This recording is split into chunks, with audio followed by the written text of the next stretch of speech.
ہو سکتا ہے۔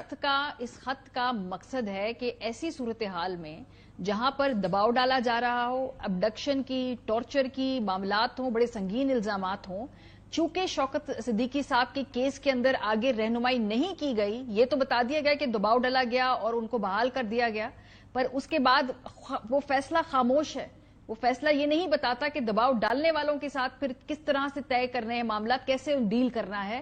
تو اس کی وضاحت کے لیے جوڈیشل کاؤنسل جو ہے اس کی وضاحت کر دے اپنے ہی فیصلے کی روشنی میں کہ ایسا کوئی صورتحال اگر کسی کے سامنے آئے تو کیا کرنا ہے۔ اس کے لیے قانون بالکل واضح ہے کہ اگر کسی جج پر کسی کیس میں دباؤ ڈالا جاتا ہے، وہ دباؤ ڈالنے والے کو توہین عدالت کا نوٹس دے سکتا ہے اور اس کو 6 ماہ قید دے سکتا ہے۔ یہ ڈی سی اسلام آباد کو آپ نے قید کی سزا سنائی ہے نا، یہ جج صاحب ہمت کرتے، جس نے دباؤ ڈالا تھا اسے توہین عدالت کا نوٹس دیتے، 2 پیشیوں میں 6 مہینے قید سنا دیتے، جو مرضی ہوتا۔ ان جج صاحبان کے پاس ایف آئی آر درج کرانے کا اختیار بھی موجود تھا۔ انہیں سپریم جوڈیشل کونسل سے کوئی رہنمائی نہیں چاہیے۔ ٹھیک ہے، اس کے لیے قانون موجود ہے کہ اگر جج کے اوپر کوئی دباؤ ڈالے گا، جج اس کو توہین عدالت میں سزا دے سکتا ہے، جج اس کے خلاف کیس رجسٹر کرا سکتا ہے۔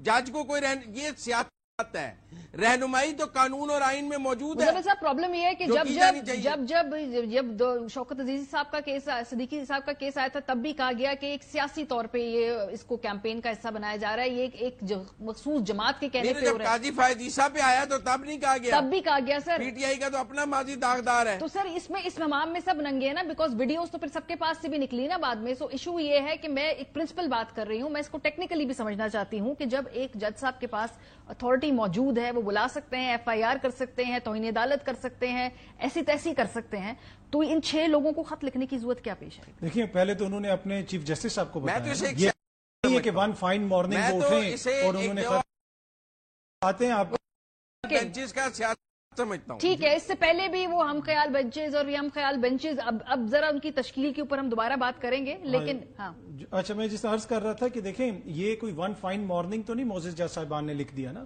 ایک تسلسل ہے واقعات کا، انہوں نے چین آف کمانڈ فالو کی، اپنے چیف جسٹس کو بتایا، وہیں پہ اس معاملے کا کوئی نہ کوئی حل نکلنا چاہیے تھا۔ دیکھیں سم ٹائم چیزیں بلیک اینڈ وائٹ میں نہیں ہوتی ہیں، آپ کس طرح ثابت کر سکتے ہیں کہ جناب وہ اگر کسی نے اٹھا دیا یہ واقعہ پیش آیا، بہت سارے اس میں معاملات ہوتے ہیں۔ اور دوسرا یہ ہے کہ ابھی انہوں نے کہا کہ جناب ڈی سی کو سزا دے دی تو یہ ہو گیا وہ ہو گیا، یہاں پہ انتظامیہ کر رہی کیا ہے؟ کچھ دن پہلے جسٹس مندوخیل صاحب کی سربراہی میں 3 رکنی سپریم کورٹ کے بینچ نے ضمانتیں دیں اور ان بندوں کو ڈی سی نے پنڈی نے دوبارہ پکڑ لیا ایم پی او کے تحت۔ تو جب یہ حالت ہو تو جج صاحبان پھر یہی پوچھیں گے نا کہ بھائی اب ہمیں گائیڈ کریں کہ ہم کیا کریں۔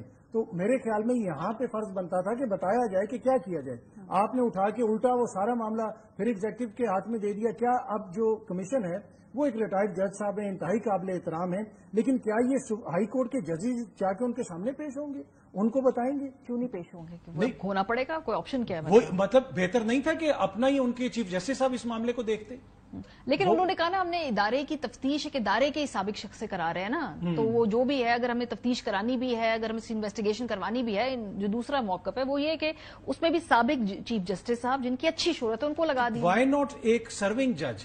جب ایک 6 سرونگ ججز کے ساتھ یہ ہو رہا ہے تو ریٹائرڈ جج کے ساتھ کون سا ادارہ تعاون کرے گا؟ دیکھیں نا کیا اس سے کوئی لاجک بنتا ہے کہ 6 سرونگ ہائی کورٹ کے جج جن کی اتنی پاور ہے کہ وہ کسی کو بھی بلا سکتے ہیں، اگر ان کے اوپر یہ گزری ہے تو ایک ریٹائرڈ جج وہاں پہ کیا کر لیں گے؟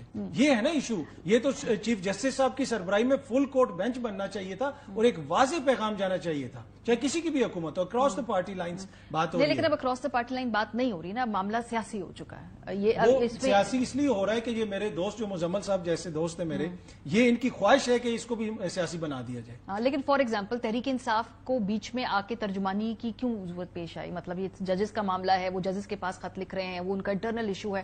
جب کوئی بھی جماعت آ کے پھر ظاہر سی بات ہے اب پی ایم ایل این کے پاس، حکومت کے پاس گیا، وہاں سے بھی ایک سیاسی اینگل آ جائے گا، تو اب تو سیاست ہے نا۔ یہ تو آپ کی سیاست تو چلتی رہتی ہے۔ ماضی میں جب جسٹس شوکت صدیقی صاحب والا معاملہ آیا تھا، کچھ سیاسی جماعتیں ان کے پیچھے آ کے کھڑی ہو گئی تھیں، ہر کوئی اپنی اپنی سیاسی پوائنٹ سکورنگ کرتا ہے۔ وہی میں نے وہی شروع میں عرض کیا کہ جسٹس بابر ستار سے تو ان کو بڑا مسئلہ تھا پی ٹی آئی والوں کو، آج ان کے پیچھے کھڑے ہو گئے، تو سیاسی جماعتیں تو اپنے فائدے کو دیکھیں گی، لیکن یہاں پہ ہم نے دیکھنا ہے کہ ملک کا آئین کیا کہتا ہے، قانون کیا کہتا ہے۔ کیا ہم ایک ایسی ریاست میں رہنا چاہتے ہیں جہاں 6 ہائی کورٹ کے جو جج ہیں وہ انصاف کے متلاشی ہوں اور خط لکھتے پھریں، یہ ہمارے لیے لمحہ فکری ہے سب کے لیے۔ مزمل صاحب، یہ لمحہ فکریہ تو ہے، لیکن یہاں سے آگے ایشو یہ ہے کہ یہ پہلی دفعہ نہیں ہوا، اور اگر اس کو ابھی تک اس معاملے میں کوئی ٹھوس ریکمنڈیشنز، امپلیمنٹیشن کی تو میں بات ہی نہیں کر رہی، امپلیمنٹیشن پہ تو ہم نے دیکھا کہ وہ اصغر خان کیس کے فیصلے آ گئے، اس پہ امپلیمنٹیشن نہیں ہوئی، فیصل آباد دھرنے کیس کا فیصلے آ گئے، ان پہ امپلیمنٹیشن نہیں ہوئی، ابھی تو ہم ریکمنڈیشن فیز پر ہی یہ بات کر رہے ہیں، امپلیمنٹیشن تو پھر بات کی بات ہے نا، وہ تو کوئی کرائے گا، کیسے کرائے گا، حکومت اتنی کمزور جو خود وکٹ پہ کھڑی ہے وہ کیسے کرائے گی، یہ تو بات کے سوال ہوں گے۔ دیکھیں، یہ خط ججز کی اپنی کمزوری ظاہر کرتا ہے۔ آئین اور قانون نے انہیں اتنے وسیع اختیارات دیے ہیں کہ ان پر کوئی دباؤ ڈالے تو وہ اس کو کیفر کردار تک پہنچا سکتے ہیں، انہیں خط لکھنے کی ضرورت نہیں ہے۔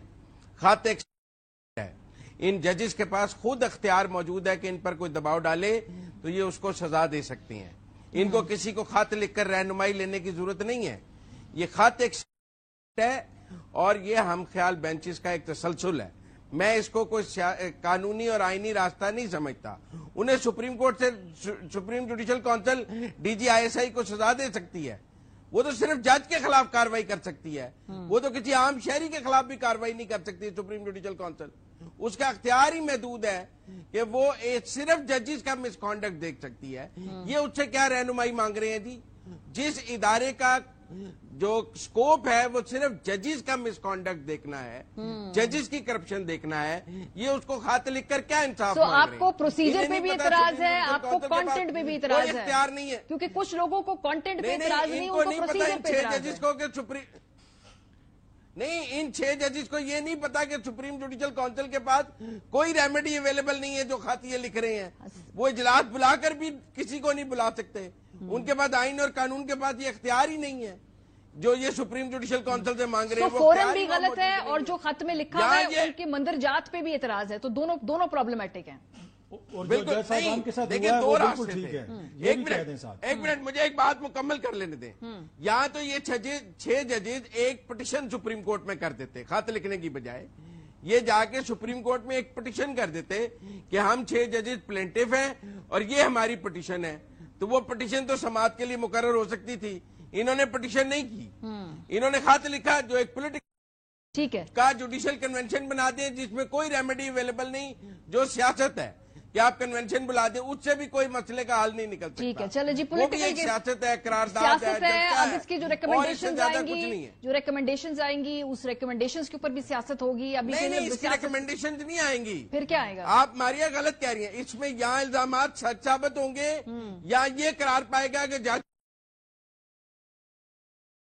جھوٹ بول رہے ہیں۔ کیا ہوگا؟ سچ بول رہے ہیں تو جن پر الزام ہے وہ گھر جائیں گے، جھوٹ بول رہے ہیں تو اچھا دوسرا کوئی راستہ نہیں حکومت نے تو ہے، اپنا یا مائنڈ جج دے گھر دیا جائیں نا۔ گے یا جن پر الزام ہے وہ گھر جائیں گے۔ ٹھیک ہے جی، چلے صحیح، بہت شکریہ عطر کاظمی صاحب، مزمل سہروردی صاحب ہمارے ساتھ موجود۔